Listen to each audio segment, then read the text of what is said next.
car nous avons un soutien de Java pour notre bourse à projet. Parce que j'ai travaillé sur cette question en tant que psychologue, en Afrique aussi avec les adolescents errants, et voilà pourquoi je suis là. Je suis là parce qu'on m'a invité.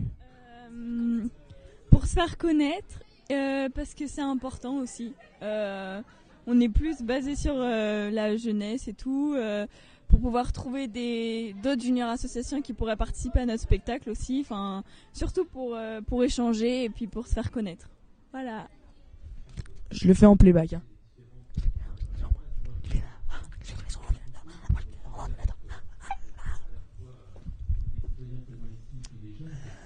Mais voilà. Généralement, elle le dit pas méchamment. Hein. Non. J'en ai marre de toi, ma fille. Tu seras plus dans ta chambre. J'en ai marre de toi. Va dans ta chambre tout de suite et tu l'arranges tout de suite. Tu vas arrêter, oui. Range ta chambre tout de suite. Donne-moi ça tout de suite. Alors, je pense pas que ce soit une question d'âge. On peut être jeune dans sa tête. Enfin, je pense que c'est surtout une question de maturité. Après, non, je pense que même les personnes âgées peuvent être quelque part un peu jeunes. Le passage entre la jeunesse et l'âge adulte, généralement, c'est la succession de différentes étapes. C'est par exemple terminer ses études, trouver son premier emploi, quitter le domicile parental, faire des enfants. Et toutes ces étapes ont lieu de plus en plus tard.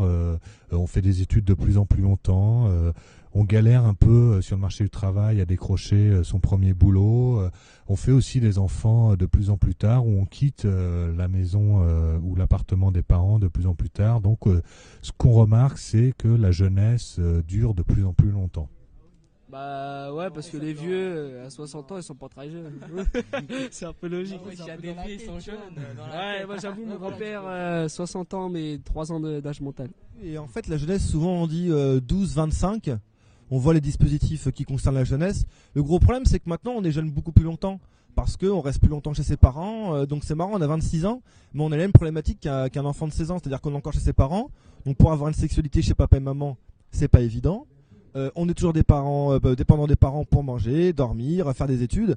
Donc finalement, après 18 ans, la jeunesse s'allonge parce qu'on est dépendant de plus en plus longtemps. Donc c'est plutôt embêtant comme question. Donc la jeunesse n'est absolument pas une question d'âge. Et en plus, j'ai l'impression que la jeunesse, c'est plutôt quelque chose qui est toujours en mouvement. Grande question. Je pense que il faut arrêter d'infantiliser les jeunes. J'essaierai de trouver d'autres moyens pour que les jeunes s'amusent tout en apprenant plein de choses. Ah ouais, que ça commencerait à 11h parce que j'ai lu dans des études scientifiques très bien abouties que si on commençait à 11h, ça augmenterait les notes aux examens. Qu'il y aurait plus de devoirs parce que les devoirs c'est inutile, les études l'ont prouvé que les devoirs écrits sont inutiles, et finir à 14h parce que les études ont prouvé que après les heures de 14h on n'avait que 10 minutes d'attention sur une heure, donc on travaille de 11h à 14h et on n'a plus de devoirs écrits.